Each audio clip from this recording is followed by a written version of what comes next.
श्रेयसकडे देखील जाणार आहे। श्रेयस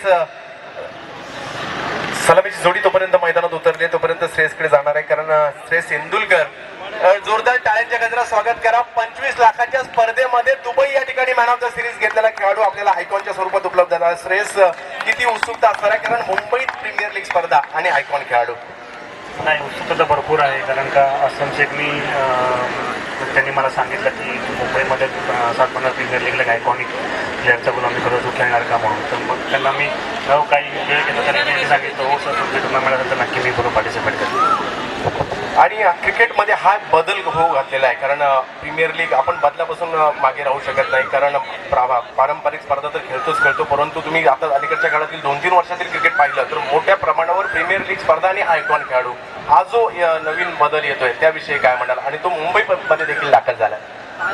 मुंबईमध्ये तर प्रथमच झालेला आहे आयकॉनिक प्लेअर। मुंबईचेच बहुतेक सगळे प्लेअर आयकॉनिक प्लेअर आहेत, ते सर्व जगात खेळत असतात। पण ही प्रीमियर लीग म्हणजे आपण जे म्हणतो की एक फर्स्ट प्रीमियर लीग माझ्या अंदाजे मला असं वाटतं की इंग्लंडने T20 चालू केलं, त्यानंतर मग ऑस्ट्रेलियाने चालू केलं, मग ICL आली जे कपिल देव सरांच्या ह्याच्यामध्ये आली, त्याच्यानंतर मग IPL आली, मग त्या प्रीमियर लीगप्रमाणे प्रत्येक ठिकाणी असं बघायला गेलं की प्रत्येक सोसायटी किंवा प्रत्येक एक सिटी बघा तुम्ही म्हणजे कुठचंही शहर बघा त्यांनी एक प्रीमियर लीग तयार केली, त्यामध्ये आयकॉनिक प्लेअर म्हणून ही सगळ्यांचा ही प्रथा वेगळीच चालू झाली आणि एक सुंदर म्हणजे फार जास्त आता प्रीमियर लीग आपल्याला बघायला भेटतं, रद्रा टुर्नामेंट आपल्याला फार कमी बघायला भेटतं। तर नक्की तुम्ही दाखल होत आहे 7 बंगला प्रीमियर लीग साठी आणि शुभेच्छा असतील या टुर्नामेंटसाठी श्रेयस इंदुलकर तुम्हाला देखील। तर जाऊयात पहिल्या मॅचच्या दुसऱ्या डावाकडे।